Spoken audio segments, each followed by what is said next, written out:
Kelvin is Chief Canada Strategist with TD Securities. Andrew, I suppose I'm going to jump straight ahead to that flash estimate for May that Stats Canada is providing, which shows GDP growth in the month of May. What's your reaction to that? I think the whole set of data we've had today is probably the best we could hope for. That 3% growth they're projecting for May is pretty consistent with the percentage increase we saw in employment in May. So I think it's a credible number, aside from the fact that, as you mentioned, those flash estimates have actually been pretty good guides to where the economy has been going. Hopefully something they can keep doing going forward. So, I mean, as much as it is an unprecedented decline, as much as it is a really big hit to the economy that we saw in April, if you dial the clock back 2 months, we are looking at probably the best case scenario that I think anybody would have hoped for plausibly.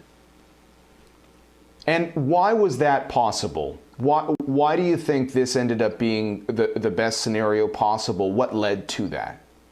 I mean, a big piece of this is the income replacement schemes from the federal government. I think they were extremely effective, not just because it was a lot of money, and it was a lot of money, but also because the nature of the shock was it tended to hit people further down on the income spectrum.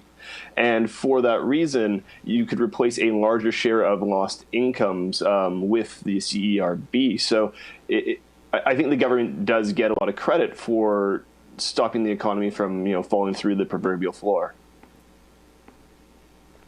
If you're just joining us, we are getting this breaking news on the Canadian economy. Both April and May readings. The April number officially a decline of 11.6% month over month. That is an unprecedented drop. But Stats Canada also providing us with its initial reading on May GDP, and that number up 3%. Month over month. We're speaking with Andrew Kelvin of TD Securities. Andrew, you referenced the jobs picture surprising to the upside for the Canadian economy. I wonder if numbers like the jobs data and this GDP data for May feed into some of the language we've heard from the Bank of Canada in recent weeks. The Bank of Canada is an interesting one because it's hard to differentiate what is maybe a nuance in their tone on how they see the economy versus just different communication styles held by Governor Poloz or ex-Governor Poloz and the current Governor Macklem. So it is a little bit hard to figure out what is a change of view and what is just one person's different way of speaking. But if you go back to their last communique, they were revising higher some of the, I guess, the band of possible outcomes for the economy. It's still obviously negative outcomes, but they seem more and more confident that we're not going to see some of the worst case scenarios. I do think it feeds in quite centrally into what they're saying. And it also probably has something to do with the fact that we've seen them buying a little bit fewer in their provincial bond purchase program. We've seen them dial back a little bit on some of their other market support functions. So I think the Bank of Canada is probably pretty pleased with where the economy is. All right. And Andrew, I'm just going to go back for our audience who's watching in real time to get more on that May preliminary reading. And just to reiterate, the official number Stats Canada was scheduled to give today was the April reading. That's the unprecedented decline. They have provided this preliminary May number just to give us the most real-time numbers possible. And while that will be revised, and they'll have an update later in July.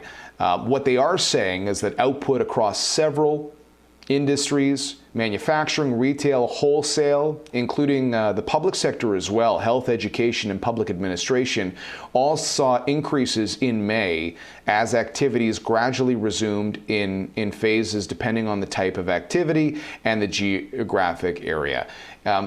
Does that say to you, Andrew, that we have seen the worst of the economic fallout from COVID-19, that April ultimately was the bottom for the economy?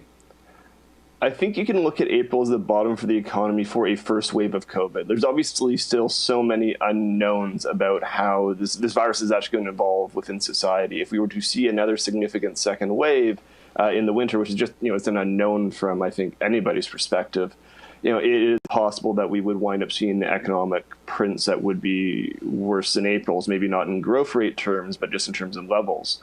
So you can't say just with absolute certainty that we are through the worst of it, over a long horizon. But I think if you look at what the trajectory is for the next few months, StatsCan's looking for an increase in May.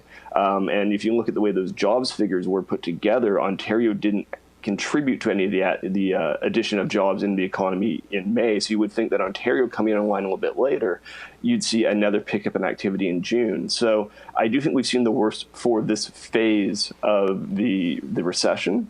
It's just a question of if we see another wave of the virus, I think.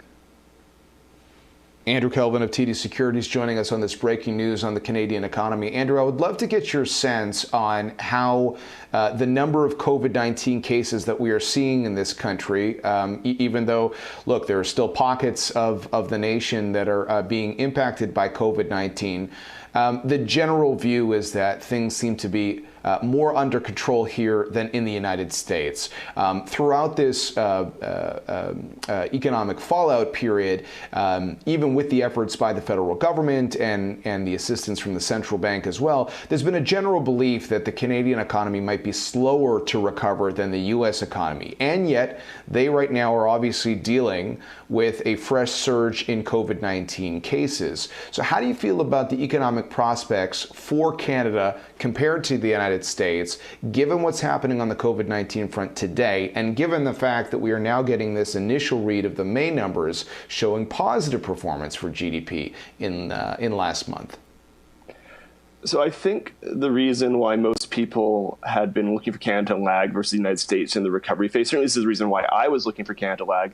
It wasn't to do with the nature of the virus in Canada. It was to do with some of the structural issues facing the Canadian economy, things like export competitiveness, things like a lack of export capacity for energy, and the high household debt levels, which would feasibly constrain consumption growth in 2021 and 2022. If you look at where Canada was heading into this recession, consumption growth was already slowing for non-disease related reasons.